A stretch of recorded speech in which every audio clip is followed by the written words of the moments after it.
A reading from John's Gospel, chapter 12, beginning at verse 24. Very truly I tell you, unless a grain of wheat falls into the earth and dies, it remains just a single grain, but if it dies, it bears much fruit.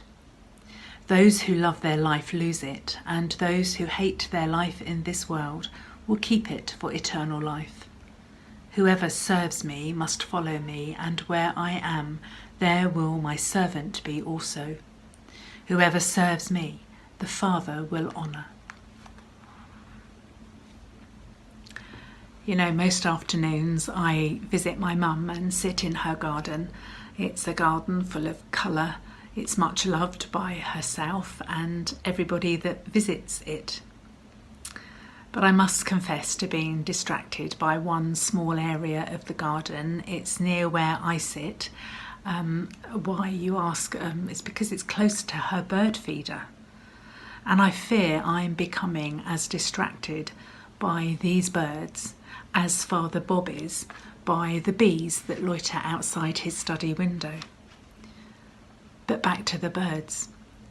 You see, some of them sit on Mum's fence waiting patiently for the right moment to swoop down onto the perch and eat of the seeds, while others dive bomb, not caring if anybody or anything gets in their way as they swoop down to eat. Mum, however, just sits quietly noticing the birds, their antics, and how much seed is knocked to the ground and falls on the floor, and how much this seed is spoiling her garden. I kind of disagree. You know, whilst watching the birds is distracted, I'm also fascinated by the appearance of a tiny field mouse who often catches my eye. He cautiously appears, sniffing his way as he scampers along to where the seed that the birds have knocked off has been dropped, and there he sits, eating his fill. But it doesn't end there, because some of the seed that's fallen onto the ground has germinated, and much to Mum's annoyance, it's growing, and it's growing wild amongst her roses. I just think there is so much abundance of life in this tiny area of Mum's garden.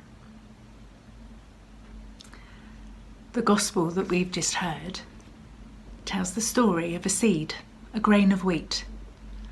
Jesus says, unless a grain of wheat falls to the ground and dies, it will simply remain a grain.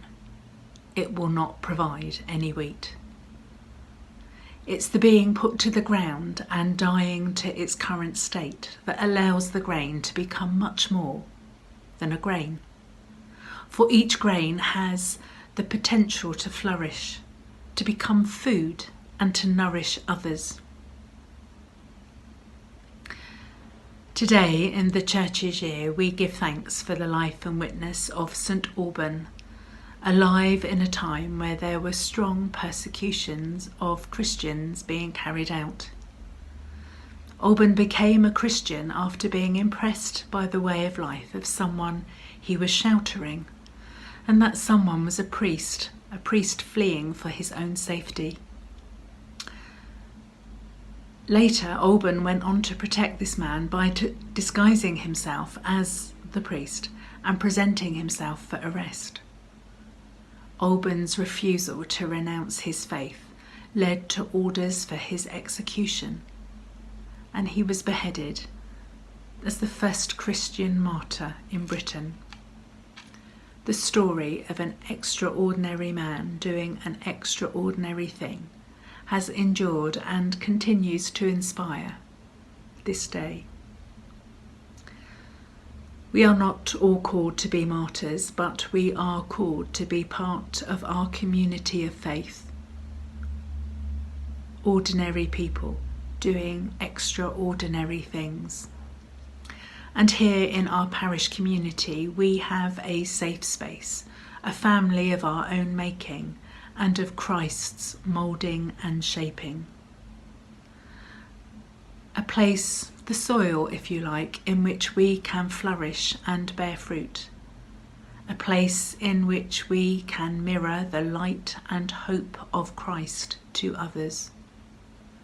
For together we share what it means to live out the gospel and how we face the challenges of each new day together.